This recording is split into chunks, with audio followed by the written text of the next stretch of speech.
Professor साहब, आप इसको किस नज़र से देख रहे हैं? ये ऐसा ही है बट या आपको लगता है कि इसका जाविया कोई और है देखने का इसको? देखिए, ये जो एमओयू है ये अचानक से नहीं आ रहा। इसके पीछे बहुत ज़्यादा एफर्ट है और कई पार्टीज हैं जिन्होंने कमिट किया। कतर ने, पाकिस्तान ने ऑलरेडी ईरान को कुछ पेमेंट्स मिलना शुरू हो गई हैं। तो मेरा नहीं ख्याल कि इसको स्कटल करना, डिरेल करना बहुत ज़्यादा आसान होगा इसराइल के लिए।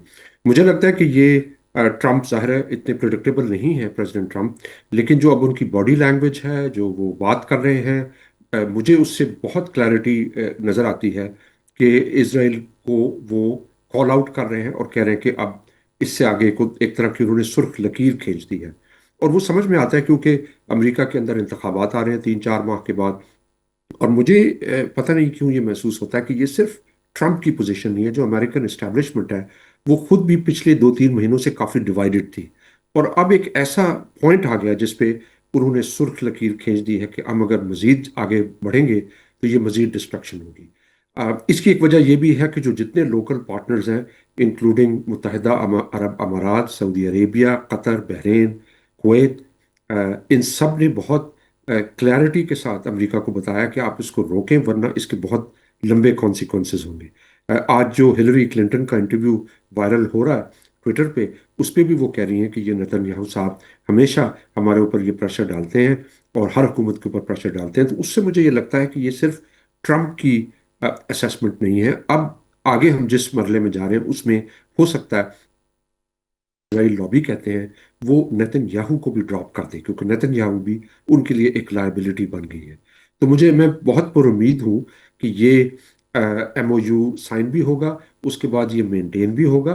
अब जहां तक इस बात का ताल्लुक है कि इस एमओयू के नतीजे में जो आगे मरहले हैं, खास तौर पे जो न्यूक्लियर नेगोशिएशन है, मुकम्मल फाइनेंशियल सैंक्शंस की जो रिलीफ है, उसमें थोड़ा टाइम लगेगा। और उससे जैसे कहते हैं कि there many a slip between the cup and the lip, वहां पे बहुत सारे ऐसे इश्यूज हैं जो डिटर्मिन होने वाले हैं। लेकिन जहां तक एमओयू का ताल्लुक है, मेरे ख्याल में ये स्टिक करेगा और ये एक रिजॉल्व है लार्जर अमेरिकन इस्टेब्लिशमेंट का और उनके जो एलाइज हैं रीजन में, कि let's just draw a line और हम आगे चले यहाँ से।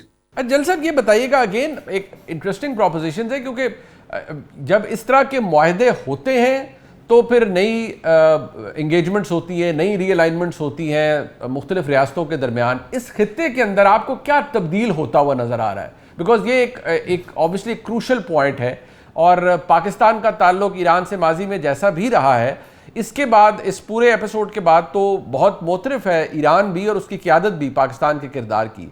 दुनिया के अंदर पाकिस्तान के नाम का नाम रेजोनेट कर रहा है, जाना जा रहा है। तो क्या आपको लगता है कि इस खित्ते के अंदर भी एक रुख तब्दील होगा, नई अलाइनमेंट्स होंगी? देखिए, अभी तो थोड़ा सा टाइम लगेगा जी, इतने जल्दी ठीक है, थोड़ी सी पिवटिंग हो रही है। आप देखा है जो ही मुआहदे की तरफ गया है तो चाइना की तरफ से बड़ी एक्टिव डिप्लोमेसी शुरू हुई है, रशिया भी स्टेटमेंट्स जारी कर रहे हैं।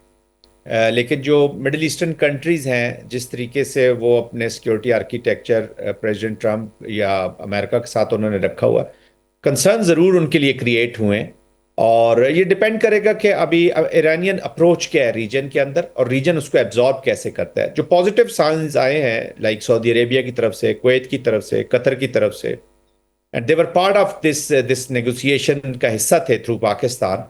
फिर कतर का थोड़ा सा रोल एंड स्टेट पे लार्जर भी हुआ जब फाइनेंशियल एस्पेक्ट सामने आए हैं, तो उसमें उनका रोल थोड़ा सा बड़ा भी। तो वहां से साइंस तो पॉजिटिव, लेकिन ये कह देना कि वो एकदम अपना सिक्योरिटी आर्किटेक्चर चेंज कर देंगे, पॉलिसी में शिफ्ट आ जाएगी, it is not going to happen very soon.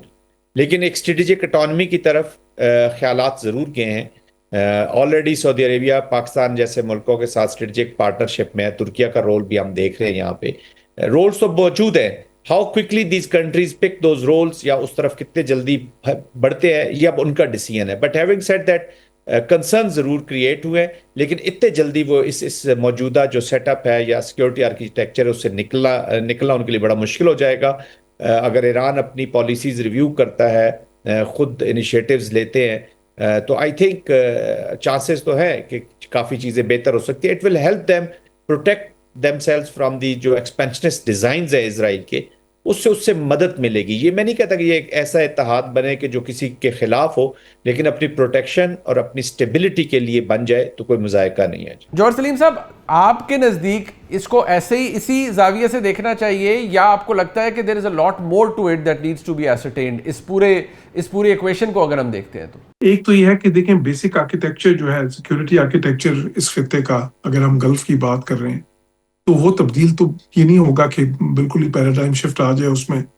America, उसमें कलीदी अहमियत उनकी रहेगी, मैं समझता हूँ उनकी बेसिस भी रहेंगी, लेकिन साथ ही साथ वो मुल्क चाहेंगे कि एक मल्टी लेयर्ड जो है ना सिक्योरिटी फ्रेमवर्क हो वहां पे।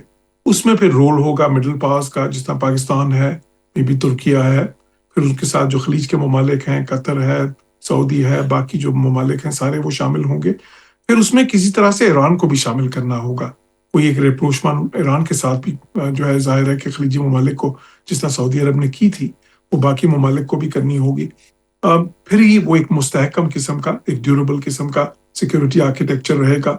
क्योंकि उसके बगैर जो है वो, इसमें देखें, एक तरफ इसराइल और ईरान का कॉन्फ्लिक्ट, और दूसरी तरफ खलीजी ममालिक का और ईरान का, उनके दरमियान भी तो जाहिर है कि बहुत अरसे तक एक जो है ना कोई इतनी खुशगवार फजा नहीं रही, और बल्कि कई मुबसरीन तो कहते हैं कि प्रॉक्सी वॉर्स उनके दरमियान चलती रही हैं, जिस तरह यमन में भी हम देखते हैं और भी बहुत सी जगहों पे।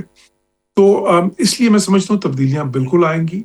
उन तब्दीलियों में जो है ना, उन तब्दीलियों में अपॉर्चुनिटीज भी होंगी, चैलेंजेस भी होंगे, और पाकिस्तान का मैं समझता हूँ फुल एनहांस भी हो सकता है उसमें।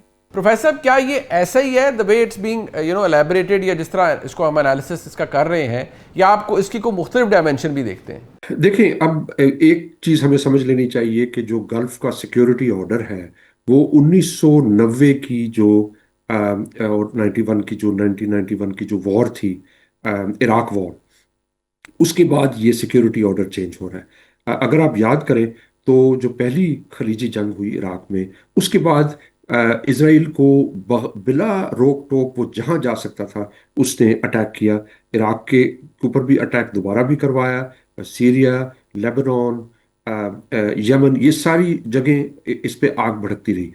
तो जो गल्फ है उसमें हमेशा ये था कि आसपास जो भी मसाइल हो, जहां भी जंग जारी हो, कम से कम जो खलीजी ममालिक हैं, वो जिसको अंग्रेजी में कहते हैं आइलैंड्स ऑफ स्टेबिलिटी है, यहाँ पे उसका असर नहीं हुआ।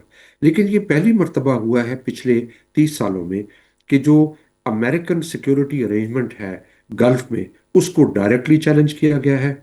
ईरान ने अपना डिटरेंस इस्टेब्लिश किया है इस प्रोसेस में, और जो खलीजी ममालिक है वो भी इस चीज़ को रियलाइज कर रहे हैं कि हम बिलियंस ऑफ डॉलर्स के जहाज और बड़ी अड्डे और ये सब चीज़ें ले सकते हैं, लेकिन इनको एसिमेट्रिक वॉरफेयर के थ्रू बहुत ही कम कीमत ड्रोन और कश्तियां उसको चैलेंज कर सकती हैं। चुनाचे अब इस खत्ते में जो नया सिक्योरिटी ऑर्डर होगा उसमें नए रूल्स ऑफ द गेम बनेंगे।